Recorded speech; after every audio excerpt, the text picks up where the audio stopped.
बिस्मिल्लाहिर्रहमानिर्रहीम। अस्सलाम वालेकुम नाज़रीन, मैं हूं आसिम नसीर और आप देख रहे हैं हमारा यूट्यूब चैनल आसिम सीरीज। नाज़रीन, मेरे साथ मौजूद हैं मशहूर मॉरफ एस्ट्रोलॉजर न्यूमरोलॉजिस्ट मलिक महबूब साहब। अस्सलाम वालेकुम मलिक साहब, क्या हाल है, कैसे हैं आप? वालेकुम अस्सलाम। अल्लाह का करम। आप बताएं कैसे हैं आसिम भाई।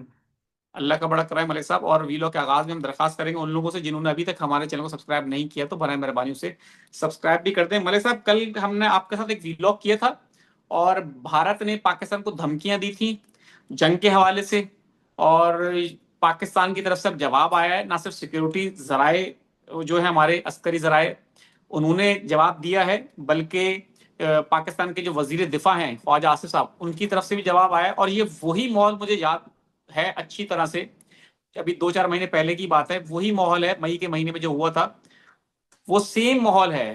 पहले इसी तरह के बयान सामने आ रहे थे और हम ये समझ रहे थे कि ये सिर्फ बयान की बात हद तक रहेगी, जंग नहीं होगी। लेकिन उसके बाद देखा बात बढ़ते बढ़ते जंग तक चली गई। तो अब ख्वाजा आसिफ साहब हैं, उन्होंने कहा है कि भारतीय फौज और सियासी क्यादत के बयान अपनी खाक में मिली साख को बहाल करने की नाकाम कोशिश है। और उन्होंने कहा है कि इतनी फैसला कुन शिकस्त के बाद जिसका स्कोर 6-0 रहा हो, अगर दोबारा कोशिश की तो स्कोर पहले से कहीं बेहतर होगा।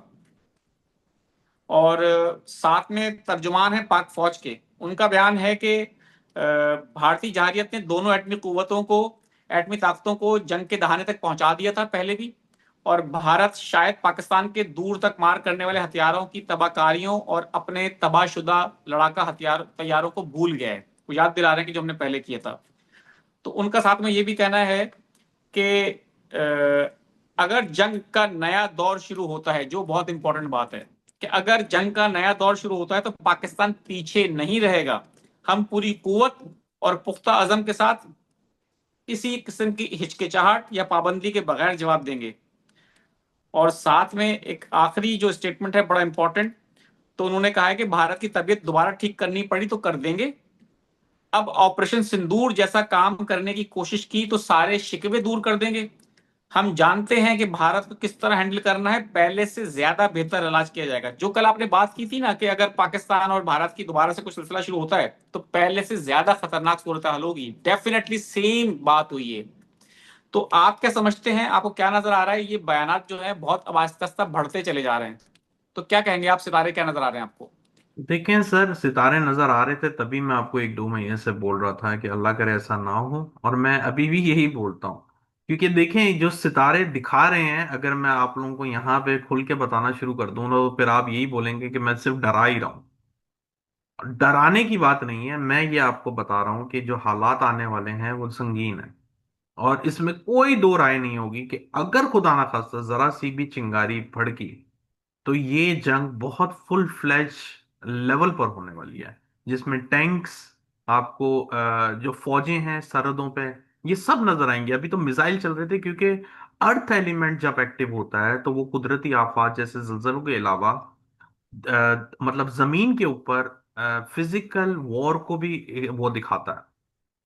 तो अल्लाह करे ना हो, अगर होगी तो बहुत सारे इलाके इसके मतलब उसमें आ जाएंगे शिकंजे में और बहुत नुकसान होगा। इसीलिए मैं हर वक्त यही दुआ करता हूँ कि ऐसा ना हो। इस वक्त जो टाइम एक्टिव है, ये टाइम अभी अक्टूबर नवंबर दिसंबर जनवरी फरवरी मार्च, 6 महीने तकरीबन, जिसमें से ये 2 महीने सितंबर और अक्टूबर बहुत ज्यादा खतरनाक।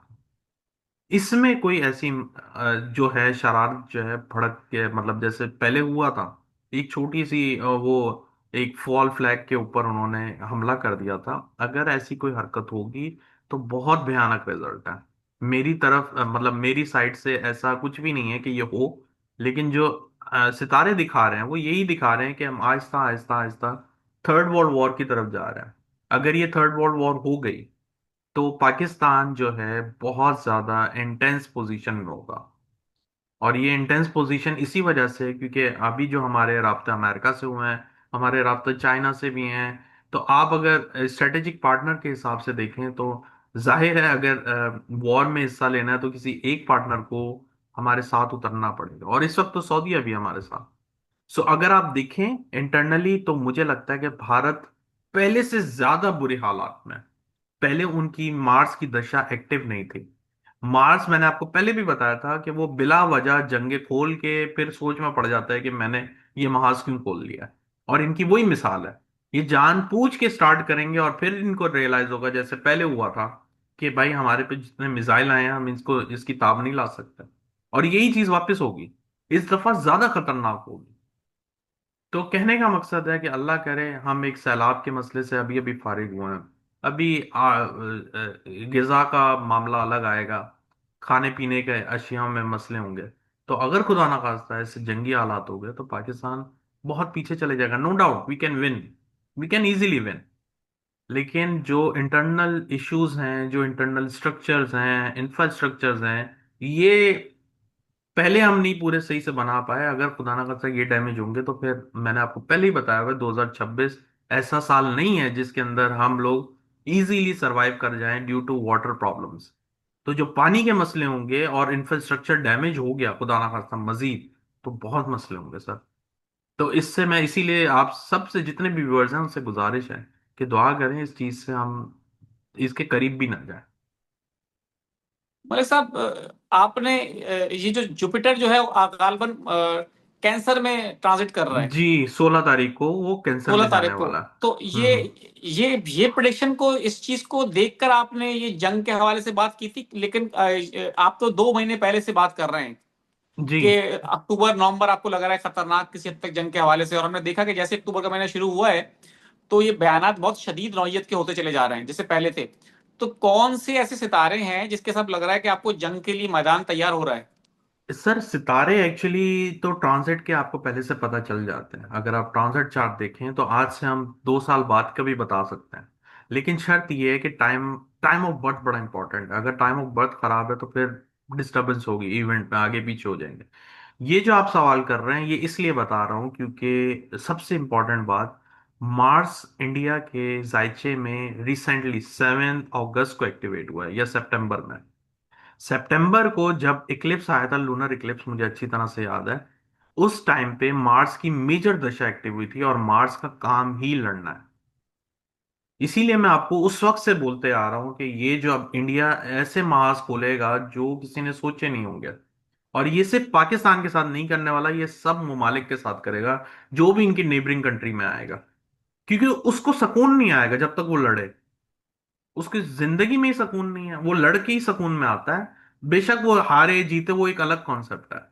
इस वजह से मैंने कहा था जैसे ही अगस्त का टाइम खत्म होगा और स्पेसिफिकली, सॉरी, सितंबर का टाइम खत्म होगा, स्पेसिफिकली सोलर इक्लिप्स के बाद।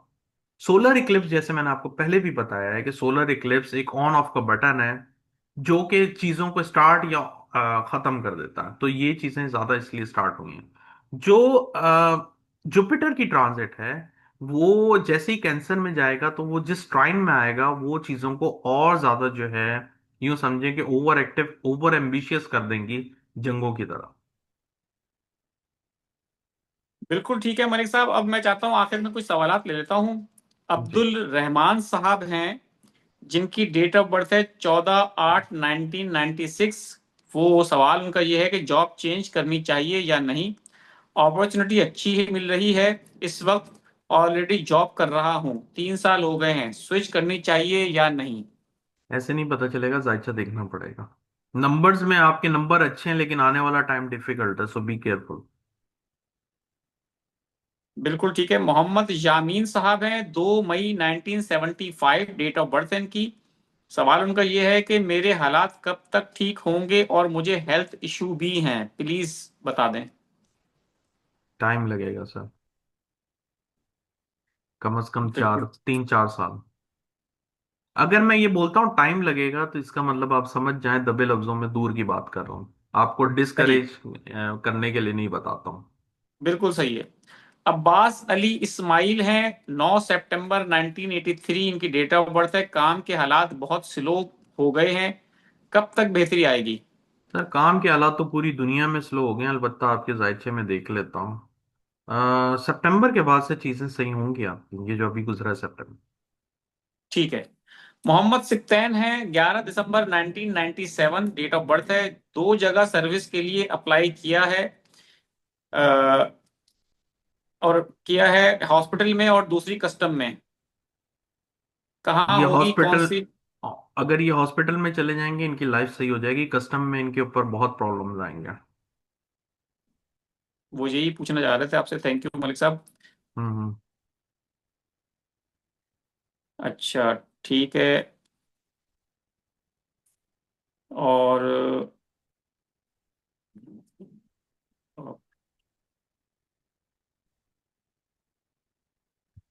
एक दो सवालात और ले लेते हैं। ये इन्होंने तीन तीन सवाल भेज दिए हैं।